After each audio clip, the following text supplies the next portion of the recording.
This is a stimulus update and daily news report. We'll talk about the latest with the senior citizen $1,400 stimulus checks. We'll go over this article right here. City explores option of giving some families monthly $500 stimulus payments for 3 years. We'll talk about Bernie Sanders and his pitch for $1,000 vouchers for senior citizens to be used for Medicare benefits. Speaking of Bernie Sanders, he wrote an op-ed in West Virginia newspaper right in Joe Manchin's backyard.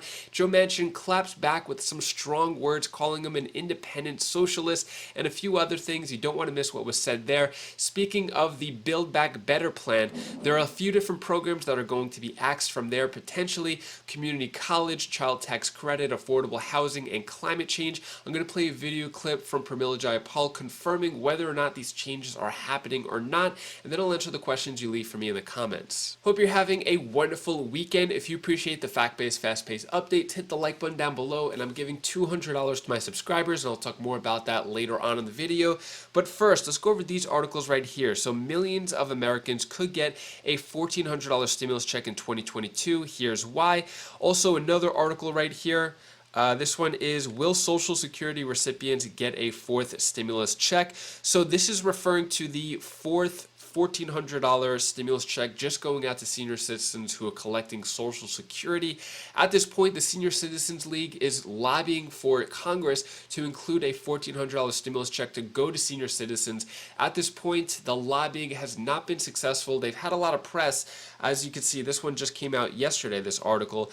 So almost every day these articles are coming out, but no politicians have endorsed the $1,400 stimulus check for senior citizens at this point. So I'll keep you updated if anything changes. City explores option of giving some families monthly $500 stimulus payments for 3 years. So this is referring to Universal Basic Income or Guaranteed Income program.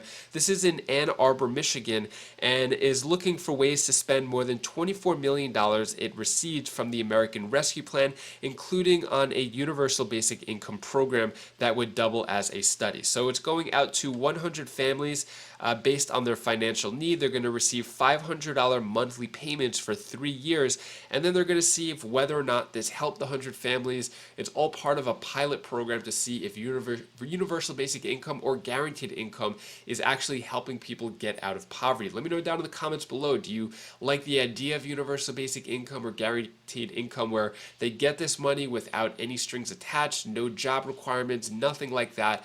Is it a good idea, bad idea? Let me know your thoughts on that.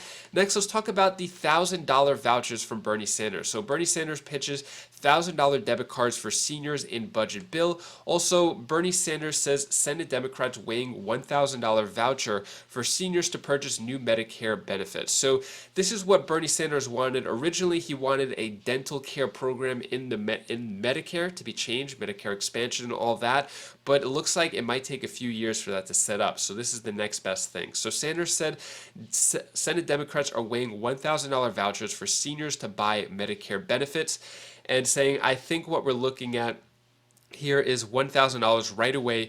Use that to go to the dentist if you cannot afford to go. Experts say it could take a few years for Medicare to set up a new dental coverage program. So at this point, we don't know if this is definitely in the Build Back Better plan. I'm going to go over all the changes that are happening later on in the video. Looks like a lot of programs are being taken out. It could be split up into 2 different bills. We'll go over that in a moment. But speaking of Bernie Sanders wrote an op-ed in Joe Manchin's backyard. So let's stand together to protect working families. This was written in the Charleston Gazette Mail. This is where Joe Manchin lives. This is Joe Manchin is from West Virginia. So Bernie Sanders wrote this op-ed in West Virginia. Nowhere else, wasn't like a big national newspaper, just in West Virginia. And Joe Manchin was not too happy about this. So Manchin hit back at Sanders' criticism and fight over Biden investment plan. Another article right here, Manchin dismissively calls Sanders a self-declared independent socialist. The West Virginia Democrat fired back at Sanders after published an op-ed in Manchin's home state calling for support for the Biden economic agenda. And then another one here, this one says, Joe Manchin blasts out-of-stater Bernie Sanders over infrastructure op-ed in West Virginia newspaper. So what happened here? What was said? What were the names being called? So Manchin blasted Bernie Sanders for writing an op-ed in West Virginia paper over the reconciliation bill. Sanders detailed the investments that the bill could provide and called out Manchin as a holdout and said, "I would not vote for a reckless expansion of government programs," according to Joe Manchin. So what was said in that article, here's a short snippet of that. This reconciliation bill is being opposed by every Republican in Congress, as well as the drug companies, the insurance companies, the fossil fuel industry, and the billionaire class, according to Bernie Sanders. Then he goes on to say they want to maintain the status quo in which the very rich get richer while ordinary Americans continue to struggle to make ends meet. Well, Joe Manchin, not too happy about that. This is Joe Manchin's response. This isn't the first time an out-of-stater has tried to tell West Virginians what is the best for them despite having no relationship to our state. Congress should proceed with caution on any additional spending, and I will not vote for a reckless expansion of government programs. No op-ed from a self-declared independent socialist is going to change that. Wow. Let me know your thoughts on Joe Manchin's response to this down in the comments below. Does he have a right to say this? Does he have a right to be angry? What do you think about Bernie Sanders writing an op-ed in West Virginia, getting Joe Manchin's attention and riling up Joe Manchin's base? Let me know your thoughts on all that down in the comments below. So, when it comes to that Build Back Better plan, one of the things that a lot of people do not like, it may have a lot of social programs that can help a lot of people, but one of the things people do not like is Democrats facing growing storm over IRS reporting provisions. So at this point, the IRS will have the ability to spy or check on or have access to anybody's account that has more than $600 in their bank account, which is almost everybody. So Biden's IRS proposal could mark the end of privacy in banking.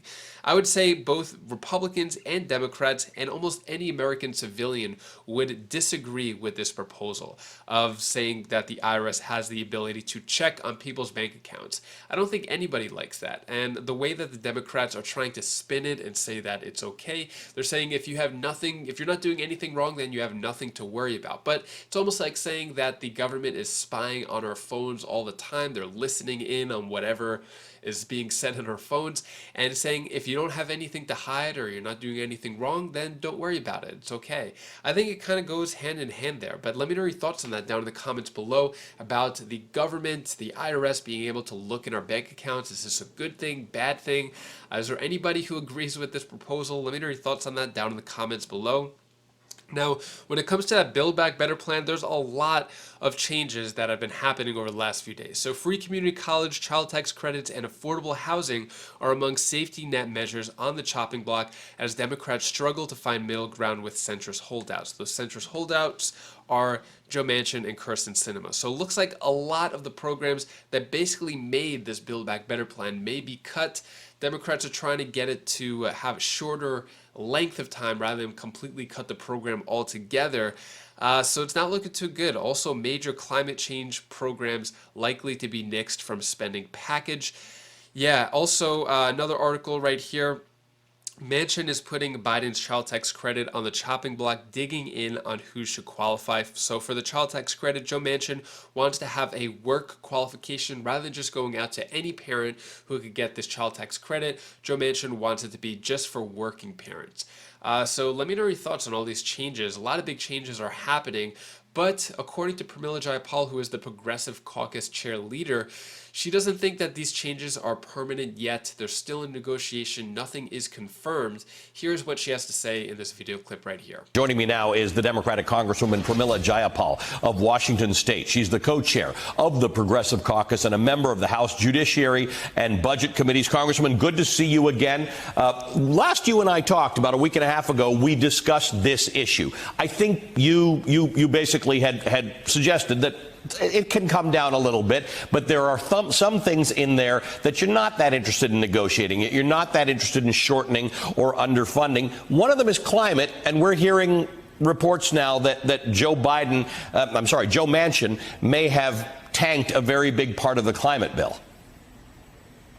Ali, it's good to see you and good to be back talking about this again because it's such an important piece of the president's agenda. 85% of the president's agenda is in the Build Back Better Act.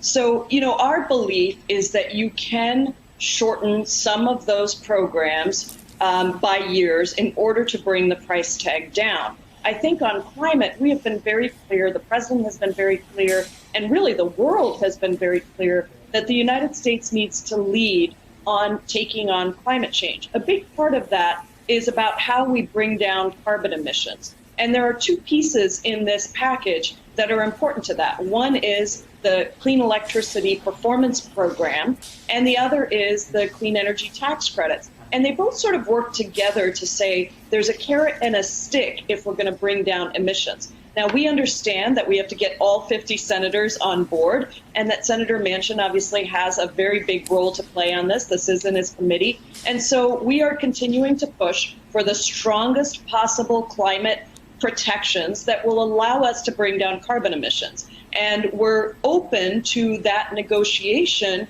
as long as we have strong climate protections that bring down carbon emissions. And so that's the discussion that's underway right now. There are no decisions that have been made, despite any reporting that's been out there. There's no decisions that have been made. The negotiations are continuing. And I think that we need to make sure, as my friend Tina Smith from Minnesota, Senator Smith said, it's not enough just to have 2 people on board in the Senate. You got to have all 50 senators. And so I think that's an important part of this as well. So when we last talked, the way you helped characterize this so that we can understand this is the way in which you would bring the price tag. And I think you and I both discussed the price tag is a frustrating way to discuss this because we really need to be discussing what the programs are and what return they provide. But there are 3 options. You either shorten the duration of some of the things that you're proposing, you reduce the cost of some of the things that you are proposing, or you cut some of them out entirely. Is that still the chess game that's being played, where something might be shortened, something might be cut, something might be left? Yes, I think that's right. What I think it's important for people to remember is that for the Progressive Caucus, we winnowed a long time ago. We didn't think that this bill should be trying to do everything, right? We also have a separate appropriations process. So what we said is we want investments that are transformative, that provide benefit immediately to people that they can feel in this moment of crisis, and that are as universal as possible.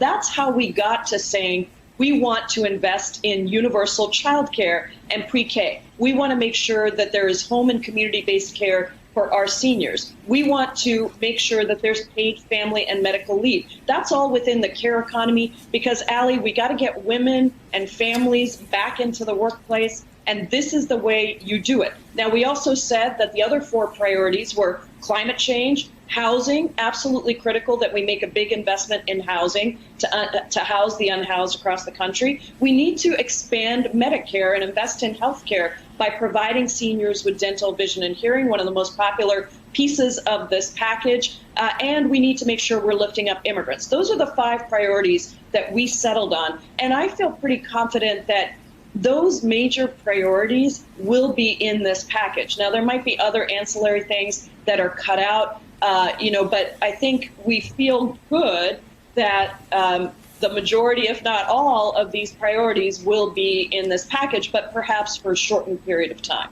How do you wish to recharacterize this debate? Because there are people who seem to be characterizing this as sort of half the Democratic Party will support this and half of it doesn't, or half the Democratic caucus does and half of it doesn't, or the progressives do but the moderates don't.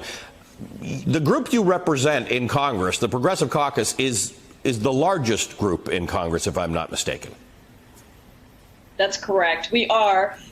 We have 96 members in the House of Representatives, but this is not a progressives versus moderates debate. Let me characterize it the way that President Biden characterized it, which is that this is about opportunity versus decay. The United States has to invest in a whole host of things that provide regular working families the opportunity to actually have a better life, a little bit of breathing space, I think, as he said the other day, so that people have childcare so that they can get back to work, so that people have paid family leave so they can look after loved ones or themselves when they are ill, so that people can, feel like young people can feel like they've got a planet that they want to live on, so that we can house the unhoused in the richest country in the world. These are the things that will define America as a democracy. The longer we keep with the inequality, and by the way, another important piece of this package, Ali, is the tax system, which the president has been so great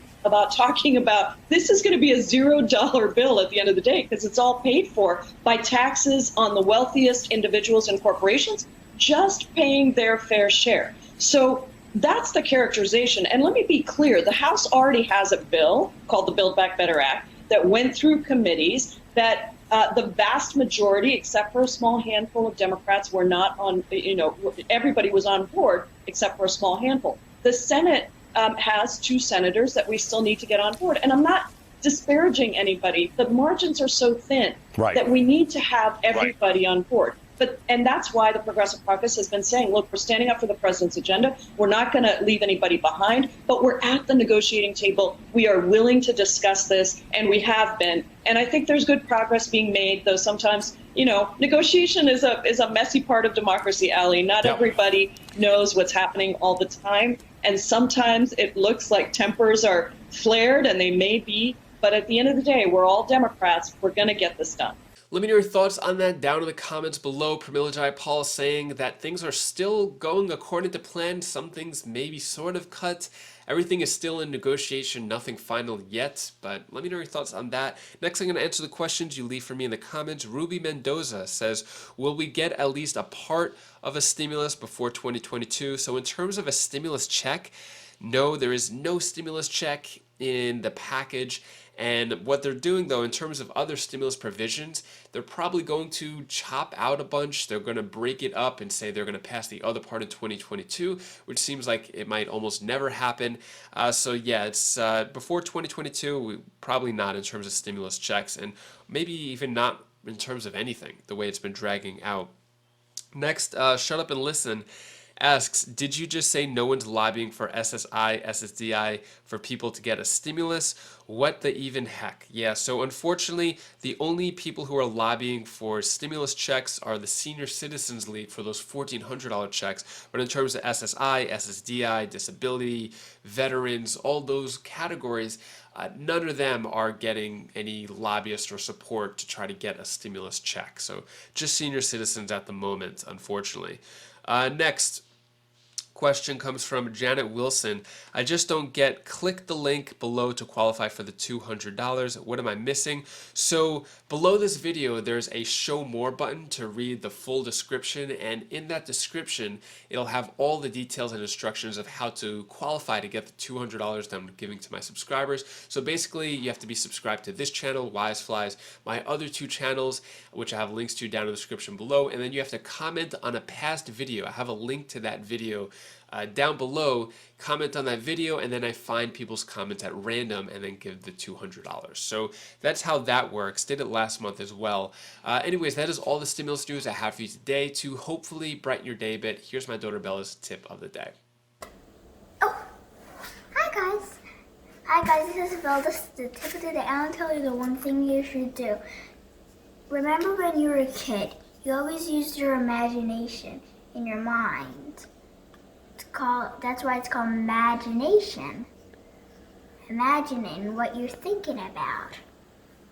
And remember that when you're a kid, you use your imagination for like anything, like movies. You watch the movies, you imaginate yourself with it. You may sometimes when you're watching cool movies, use your imagination to do the same thing if you want. Thank you so much for watching. So we had a great family day yesterday. We did some pumpkin carving. We took out all the seeds out of the pumpkin.